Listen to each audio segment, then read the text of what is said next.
This is Residence 104.4 FM. Flipping marvellous. I'm Nick Hennegan, and welcome to another slice of Literary London. Hey, which is all about, well, literature and London, really. And as always, if you'd like to get in touch, then you can always email radio@mavericktheatre.co.uk. Sorry about my noisy phone down there. We will be repeating this show on Tuesday. It's also on bohemianbritain.com and londonliterarypubcrawl.com. London Literary Pub Crawl. I haven't had a drink, I promise. .com and all over the place, really. We're on various YouTube channels as well, Maverick Theatre. I run out of space. I run out of memory. But I'm delighted to welcome back, actually, because we met. You came into the studios, about 5 years ago now, to talk about a book you'd written. The writer Lucy Beresford. So hello again, Lucy. Hello, Nick. Thanks for having me back. Oh, well, thank you very much for coming on. I mean, we will talk about this a little bit, because this is a book that we talked about a few years ago, Hungry for Love, and it's a great read, it's a great book. But we've got a fairly, more serious is perhaps not the right way of looking at it, because Hungry for Love is about kindness and, being nice to each other. But we're here to talk specifically about an event called Social Media Kindness Day. So do you want to just explain, I mean, I think it's in the title, isn't it? But do you want to explain a little bit what that's about? And also, of course, we should talk about you as well, because you've been on television and you write columns. I mean, apart from the books, we'll talk about, you've got a book out called Happy Relationships at Home, Work and Play. And I've had a couple of emails, actually, which I'll put to you before we finish. Proper agony aunt stuff. Yeah, it is. I feel like a proper broadcaster here now, because you're with us. So we'll talk. Let's talk first of all about Social Media Kindness Day. I mean, there's a lot. It's kind of a new thing, social media, in so many ways, isn't it? Tell us about Social Media Kindness Day. Well, I think there's certainly a whole generation that's grown up that doesn't know any different, really. I mean, I've been on Twitter over 10 years, and as I say, there are people who are kind of coming of age who don't know how to communicate in any other way. But I think the public discourse has become incredibly fractious, and there are more platforms on social media. It used to be just Friends Reunited, and then that expanded into things like Facebook, Twitter, Instagram, and not just because of the pressure that celebrities or people in the public eye have experienced in social media, but partly linked to some very high profile, difficult situations that people have had to grapple with. It has been thought that having a whole day where we could really focus on not just being kind to each other on social media, but really exploring why that isn't happening as a matter of course at the moment. And the day has been chosen because Tuesday, the 9th of November, would have been Caroline Flack's birthday. Now, Caroline very sadly took her own life probably about 18 months ago, I think it was. Maybe it was longer than that. And one can never really speculate as to why somebody makes that choice, but certainly she had been somebody in her life who had experienced an awful lot of negative commentary about her and the things that she'd done and said or worn or been. I mean, it was just relentless. And I think we're very mindful, for example, of politicians at the moment who've come out very publicly, certainly since the murder of Sir David Amess, that actually so many politicians routinely get death threats and negative commentary, that we really probably do need to have a moment in time where we pause and reflect on the state of where we've got to, that actually even me being on television at times can end up incurring people saying the most vicious and unpleasant things. I've had death threats in the last couple of weeks because of something I said on a television show. I don't have a problem with people disagreeing with me. I just have a problem when people think that that's the only way they can then debate with me. I'm quite fortunate that I don't have to see my social media feed because I have someone else doing that for me. But there's no reason why that person should have to read some of the material that they got sent or I got sent in the last few weeks. And similarly, people who work for parliamentarians say the same thing. It's just that there seems to be a moment where we need to really stop and think about what we're doing and how we're living on social media. Yeah, I mean, it is horrible, isn't it? Some of the stuff that comes in, and of course, the political debate, is all about if someone were able to say that face to face to you, they probably wouldn't. And it's the notion of being hidden behind an identity. I've got 7 or 8 social media platforms, and no one bothers me anyway, so I'm okay. But actually, for a while, I did have 10,000 followers on Twitter, and years ago, I used to do a radio show in Birmingham, a radio station called BR&B, Saturday night kind of love zone, and every now and again, I would get a hateful letter because someone's girlfriend had but it was only every now and again, and the letters were sometimes anonymous, but that was kind of, it was slightly perturbing, but I can't imagine what it must be like to and again, without sort of being sexist about it, being female as well. Females seem to attract a terrible amount of attention. So I can't imagine what it must be like. And it's a good job you've got someone to look after your... Yeah, kind of like a filter. But at the same time, I think we need to pay attention to the way in which social media, and maybe the social media companies themselves, do have some responsibility for the way in which their product is set up. I'm talking now perhaps about the algorithms, for example, whereby you go on to something like Instagram, and as soon as you've started looking at a particular thing, then Instagram will start showing you more and more material of that nature. Now, that's fine if what you're looking for are pictures of piglets or something, or daisy chains or beautiful, stunning views in Mauritius. You're not really going to be pulled down negatively by that. But if you start looking for any other kind of material, and then you're bombarded with extra examples of that, posts, visual imagery, that will start to affect you, whether it affects your mood and pulls you down, or whether it inspires you to hate or to actually act on some of your impulses. That's where the actual product of social media can become very damaging.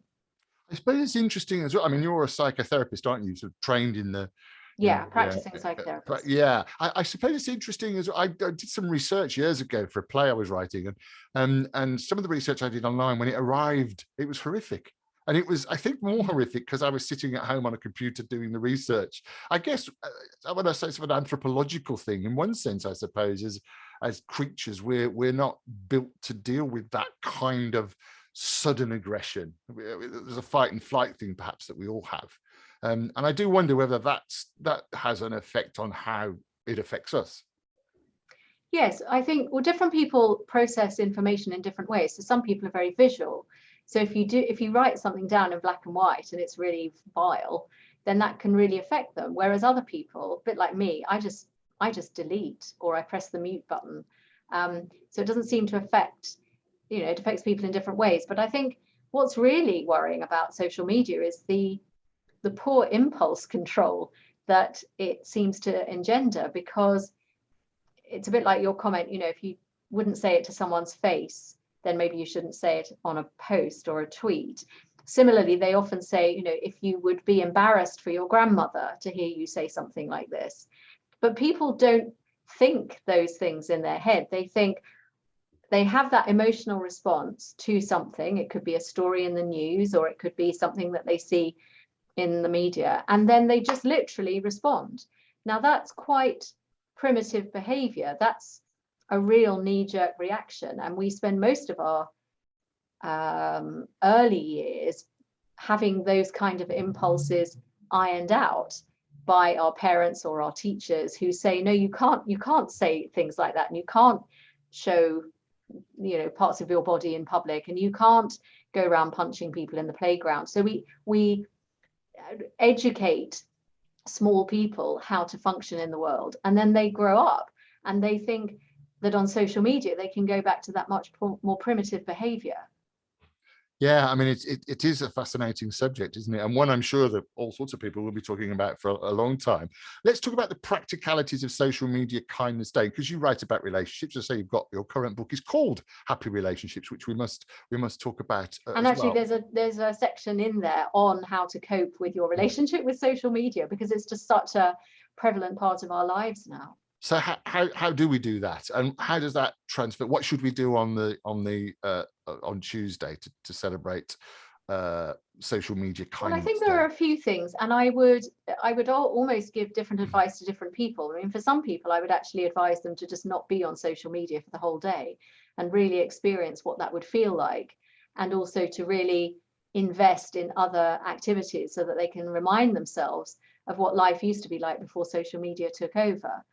I think it would be a really good idea to flood social media with very upbeat, very positive content. So again, whether that is a video, there's a fantastic video I found last week, which was of a TV reporter who was reporting surrounded by turkeys, and one of the turkeys bit her on the bottom, and she yelped, and all of the turkeys, there were probably about 100 around her, they all gobbled, which I'm assuming is the technical term for what turkeys do, but it sounded just like human beings laughing. And it sounded like they were laughing at her having her bottom pinched. And the whole thing is just, it takes like 6 seconds, but it's just hilarious. You can't really watch it without laughing. And I just think if we could spend a lot of time on social media promoting really lovely things or championing really lovely causes, that would probably be a really useful way of spending the day. Yes, that'll be a nice thing to do. I'm Nick Hennegan. This is Resonance 104.4 FM. Flipping marvelous. I'm talking to Lucy Beresford, who is a writer and a psychotherapist. I've got that right, haven't I? Yeah. Made me notes. I also quite like the fact, if you don't mind me commenting on your website, it's got Naughty Mary Poppins. That's what I was called at LBC when I had my sex and relationship show there. That people couldn't quite believe that these very graphic words would be coming out of my mouth with the voice that I have. I think people found that very funny. Yes, it's a lovely description. And the current book that you've got, tell us a bit about that. It's very relevant, obviously.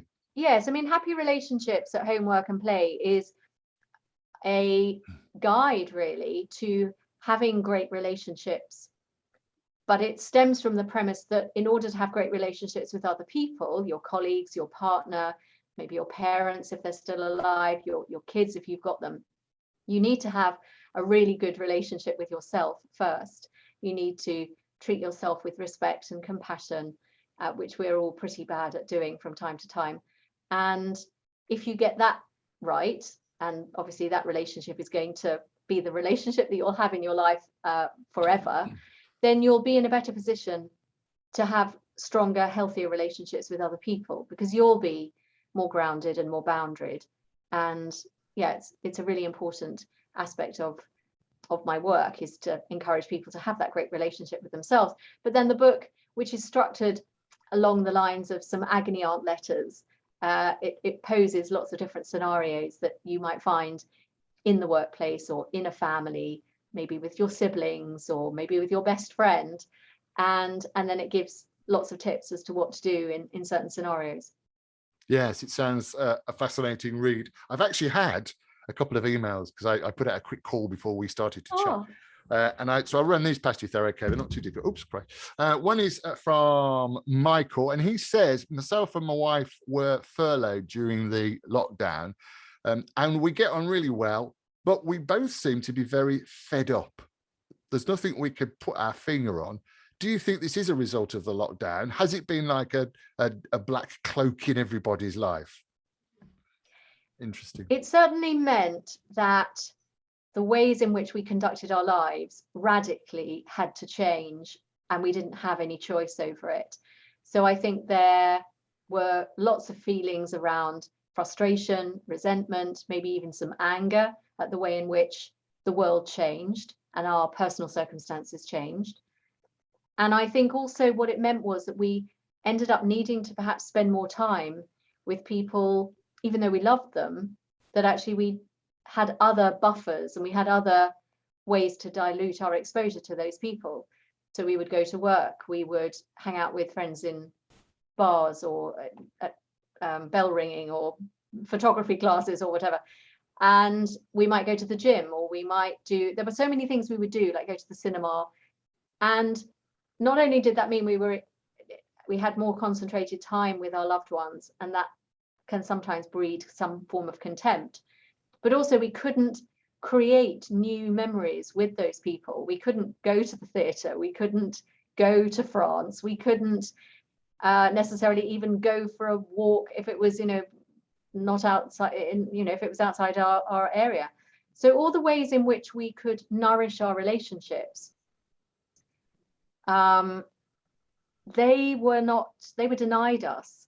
And I think what Michael is speaking to is the way in which, if nothing else, the pandemic has reminded us that all relationships require some effort. And I think probably what needs to happen with Michael and his partner is they need to just put a little bit more effort and thought into recapturing some of those lovely imaginative bits of a relationship, the spontaneity, the playfulness, which you tend to get in a relationship very early on, when everything is new and exciting and you don't see each other very often. When you see the person every day, it's hard to re-inject some excitement. Oh, that's a great answer. Yeah, and I mean, of course, we've lived through the pandemic. We've all lived through it, and it completely turned everything around for a period of time, didn't it? I've got one other little, which because we must talk a bit more about what we'll do on social media, Kindness Day. One from Joanne. Ooh, she said, I've heard someone else talking about this. She said, I'm with a boyfriend. I'm 22. He said he'll love me unless I put on weight. Sorry, that's right. He'll love me, yes, unless I put on weight. I think this is a bit controlling. What do you think? Well, that's a really tricky one, because obviously what I don't know is whether Joanne has lost a lot of weight and there are concerns around her health. But as someone who actually is quite skinny herself, it is unbelievably frustrating when everyone says, oh, I think you ought to put on a bit more weight. And you are often thinking, my God, I'm shoveling macadamia nuts down my throat, or avocados, or whatever else it might be that's quite high in calories, in order to put on a bit of weight. So I think there are a couple of things here. If it's said in a well-meaning way, I think you've lost some weight, and for some people in the pandemic, again, some people put on weight, but some people lost it because they lost their appetite for life in a way. However, I don't like this very conditional way of being in a relationship that this boyfriend seems to be illustrating, a sort of, I will only love you if, I'll only love you if you do this, I'll only love you if you conform to my view of what is nice or good. And so my question is, have you always been skinny or slim? Because if you have, and they knew that from the very beginning, I think that would be a really big red flag, because I think Joanne is onto something. If that's the situation, i.e. she has always been skinny and this person has always known that she's skinny, and now they're saying, please, can you change? That's not good. No, sound advice indeed. Thank you for that, Joanna, and for Michael. It's interesting, isn't it? Like years ago as well, I also went to hairdresser, and it used to amaze it. Well, I was a junior sweeping the floors, and it amazed me how people would, women's hairdresser, how women would spend a fortune to have their hair straightened, and others would spend a fortune to have their hair curled. And I guess it's a sort of human condition, isn't it? But yeah, I suppose that's slightly different in that you kind of often crave the thing that you don't have. So yeah, again, I've got super straight hair, and there was a time when actually, in particular when I was younger, I wanted to have the sort of perm and the curls that go with it. But ultimately, and this is what I talk about in happy relationships, being comfortable in your own skin will serve you so well for the rest of your life, because you'll always be happy with yourself. And the mistake is to think, I will be happy when I get that dress or that promotion or that partner, or it's just always, you're relying on the external. If I had great teeth, or if I had, the perfect house, or the perfect life, the perfect Christmas, because we're coming up to Christmas, that's the moment at which it's a really big sign that you're not happy with yourself.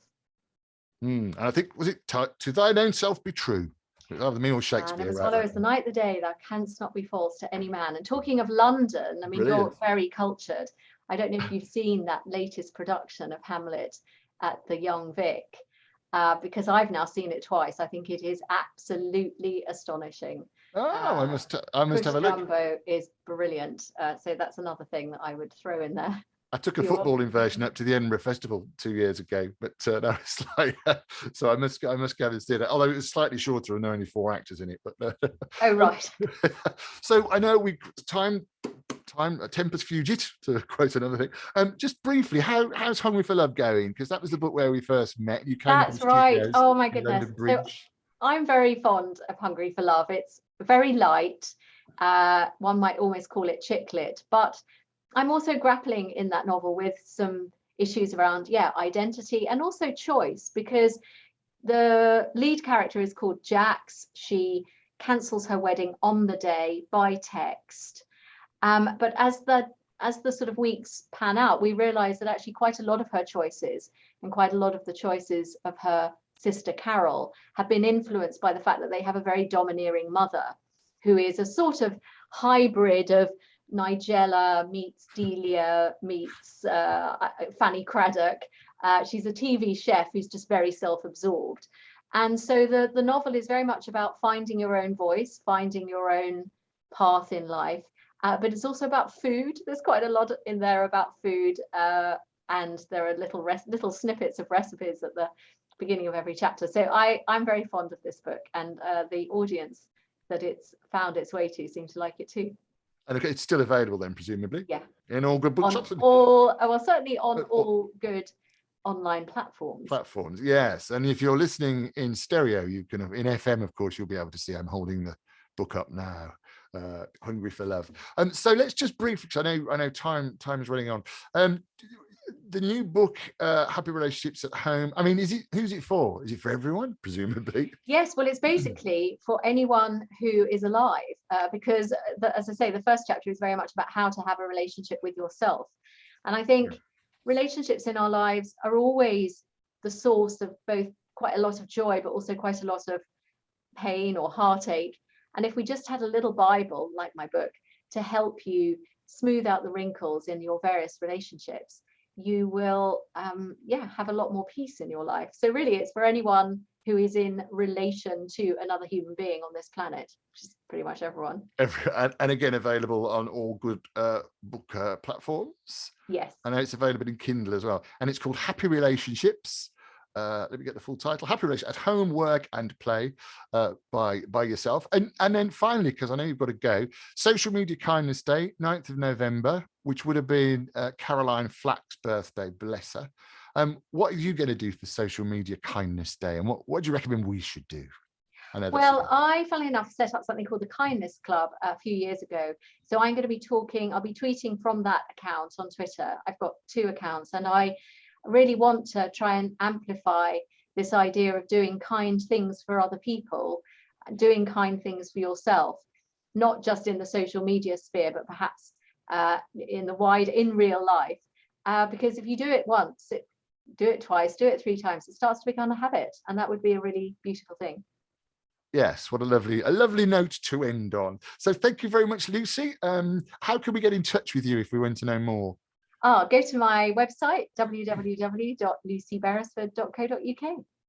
Fantastic. Thanks again for your time. And I'll see you. Let's not make it 5 years. Let's not. Next time. Let's not. Thank you very much. You. So I'm talking to Lucy Beresford, or I have been. I'm Nick Hennegan. This will be available on londonliterarypubcrawl.com. bohemianbritain.com, and of course I shall see you next time for who knows what. This is Literary London on Resonance 104.4 FM.